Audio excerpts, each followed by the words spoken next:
எல்லாருக்கும் வணக்கம். மேடையில் வீட்டிற்கும் என்னுடைய அருமை சகோதரர் அன்பில் மகேஷ் பொய்யாமொழி அவர்களுக்கு என்னுடைய வணக்கம். அவருடைய தந்தை என்னுடைய நல்ல நண்பர், கலைஞரே என்னுடைய நல்ல நண்பர் தான். என்னடா எல்லாரையும் நண்பர்னா அப்புறம் புட்டா நேருஜி காந்திஜிலாம் கூட இவரோட நண்பர்னு சொல்லி இல்லை, எனக்கு அவ்வளோ வயசாகலை, ஒரு 75 தான் ஆச்சு எனக்கு. யாராவது கேட்டால் 35. ஏன்னா இப்போ கலைஞர் டிவியில் வேறு நான் ஒரு ஹீரோ ரோல் பண்ணுறேன்னா, அதனால் அதை பார்த்து எத்தனை பேருக்கு போகிறாங்க. இவனுக்கு போய் 26 வயசு பொண்ணா அப்படிங்கிறாங்க.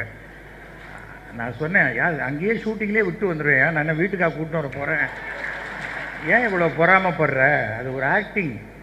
அந்த பொண்ணு சொன்னான், சார் இது நான் 3ஆவதாக கட்டிக்கிற தாலி சார் அப்படின்னா, அந்த சீனில் கவலைப்படாதம்மா, நான் கட்டுற இது 60ஆவது தாலி அப்படின்னு சொன்னேன். அதெல்லாம் சினிமா நாடகத்தோடு விட்டுட்டு வீட்டுக்கு வந்தால் நம்ம வாழ்க்கை சிறப்பாக இருக்கும்.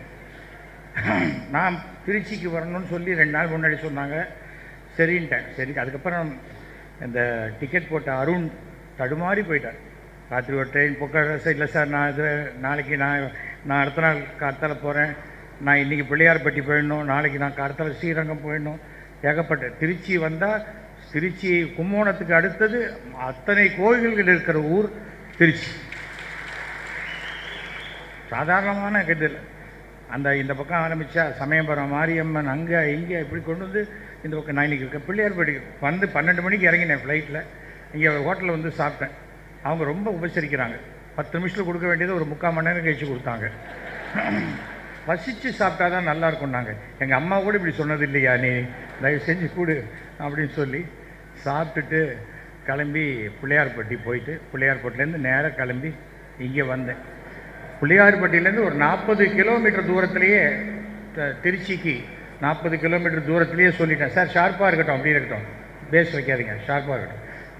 ஆரம்பத்தில் இந்த தொழில் தான் நான் பண்ணிகிட்டு இருந்தேன், அதுக்காக தான். அது எந்த தொழிலும் நமக்கு மறந்து போகாது. சவுண்ட் இன்ஜினியராக தான் என்னுடைய தொழிலை நான் ஆரம்பித்தேன். ரஜினிகாந்த் சென்னை வந்தபோது முதல்ல அவர் குரலை ரெக்கார்ட் பண்ணி ரேடியோவில் போட்டது நான் தான். அப்போது சொன்னேன், கொஞ்சம் 40 நிமிஷம் இருக்குது, கொஞ்சம் ஒரு பஜ்ஜி மட்டும் கொஞ்சம் பண்ணி, சார் நீங்கள் வாங்க சார் உடனே ரெடியாக இருக்கும். வந்து 20 நிமிஷம் கழித்து அந்த பஜ்ஜி ரெடியாகலை. எனக்கு புரியவே இல்லை. சரி விட்டுருங்க, நான் ஏதோ வட மாநிலத்துக்கு போயிட்டேன் போல இருக்குது, விட்டுருங்க சொல்லி அப்புறம் இங்கே வந்த உடனே சுட சுட பஜ்ஜி கொடுத்த அன்பில் மகேஷுக்கு மீண்டும் என்னுடைய மனமார்ந்த நன்றி. ஏன்னா பசியோடு இருந்தால் ரொம்ப கஷ்டம். அதுவும் நான்லாம்